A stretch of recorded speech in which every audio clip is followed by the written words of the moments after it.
बोल मेरे गणेश भगवान की जय। शिव महापुराण हिंदी में 10वां अध्याय ब्रह्मा विष्णु और स्वाद। नारद जी ने कहा, हे भगवान, रति और गुणों के साथ काम के चले जाने पर क्या हुआ? कृपा अब इस चरित्र को सुनाइए। ब्रह्मा जी बोले, हे नारद, काम के चले जाने पर श्री महादेव जी मैं अपनी पूर्ण भक्ति न पाकर बड़ा दुखी हुआ और तथा उन्हें जो मोहित करा देने का मेरा अहंकार था वह भी चूर्ण हो गया। परंतु मैं यह विचार करता ही रहा कि ऐसी क्या युक्ति करूं कि जिससे महात्मा शिव जी स्त्री ग्रहण कर ही ले। मैंने शिव आत्मा विष्णु का स्मरण किया। पतिंबर धारी श्री हरि शीघ्र ही मेरे पास प्रकट हो गए। मैंने उन पतिंबर धारी चतुर्भुज भगवान को की जल भरे नैनों और गदगद वाणी से स्तुति की। उससे प्रसन्न होकर भगवान मुझसे बोले, हे वेदेश्वर, हे ब्राह्मण, यह है महायज्ञ है, लोगों की कर्ता, तुम धन्य हो। कहो, किस लिए मेरा स्मरण किया है? तुमको ऐसा कौन सा बड़ा दुख हुआ है जो तुम मेरा स्मरण किया हो? मुझसे कहो, मैं तुम्हारा वह सब दुख नाश करूँगा।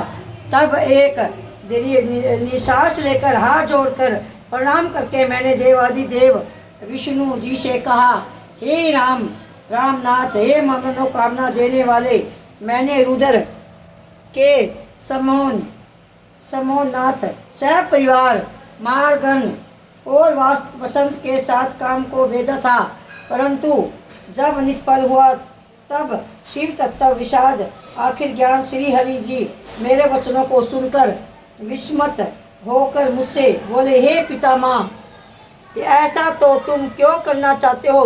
पहले अपना सब विचार सत्य कहो।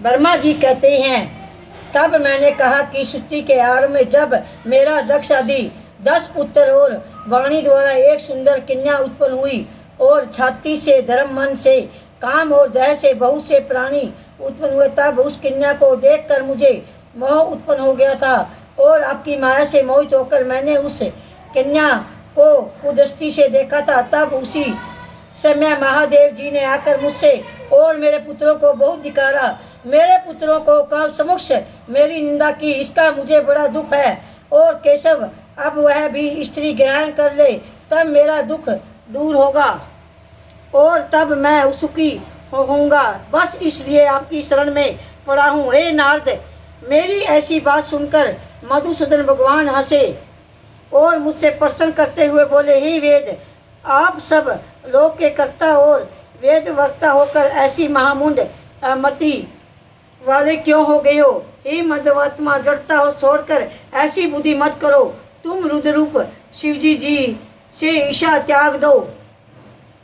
यदि तुम्हारे विचार में शिवजी जी को स्त्री ग्रहण करना ही है तो पार्वती के उद्देश्य से शिवजी जी का स्मरण करो। तब करो, अपने उद्देश्य से हृदय में पार्वती का ध्यान करो। यदि वह भगवती प्रसन्न हो जाएगी तो तुम्हारे सब काम पूर्ण हो जाएंगे। वह सब शरण गुण संपन्न पार्वती अवतार लेकर लोक में किसी की कन्या हो जाएगी और वह शीघ्र ही शिवजी जी की पत्नी होगी। इसके लिए तुम दक्ष की आज्ञा दे दो कि वह तप करे जिसकी भक्ति से पार्वती उसके यहाँ उत्पन्न हो जाए। हे तात, शिव सर्वदा अपने भक्तों का इच्छा अनुकूल है। क्या तुमने नहीं जानते कि उनके ही दिए हुए अधिकार से आज से हम तुम दोनों ऐसे हुए हैं। परंतु धन्य है शिवजी जी की माया, जिसने तुमने सब कुछ भुला सा दिया है। मैं, तुम और शिव सभी तो उन्हीं के स्वरूप है। इसी प्रकार पार्वती जी के भी 3 स्वरूप है, विष्णु की लक्ष्मी, ब्रह्मा की सरस्वती और शिव की सती। यह सब शिवजी जी को, हमको और तुमको पहले से बतलाया गया है। उनसे हम दोनों सुखी हैं। इधर सब हमने और तुमने अपना अपना अपना कार्य आरंभ किया, तो उधर कैलाश पर जाकर शंकर जी ने रुद्र हो गए। वहाँ उन्होंने रुद्र को अवतार लिया। अब उनको बुलाने से कुछ यत्न करना होगा। युक्ति से भक्ति पूर्वक तप करो। तब कही प्रजापति प्रजेश दक्ष की यहाँ सती नाम से शिव पार्वती का अवतार होगा। करुणा विष्णु यह कहकर यहाँ वहाँ से अंतर्ध्यान हो गया। मेरा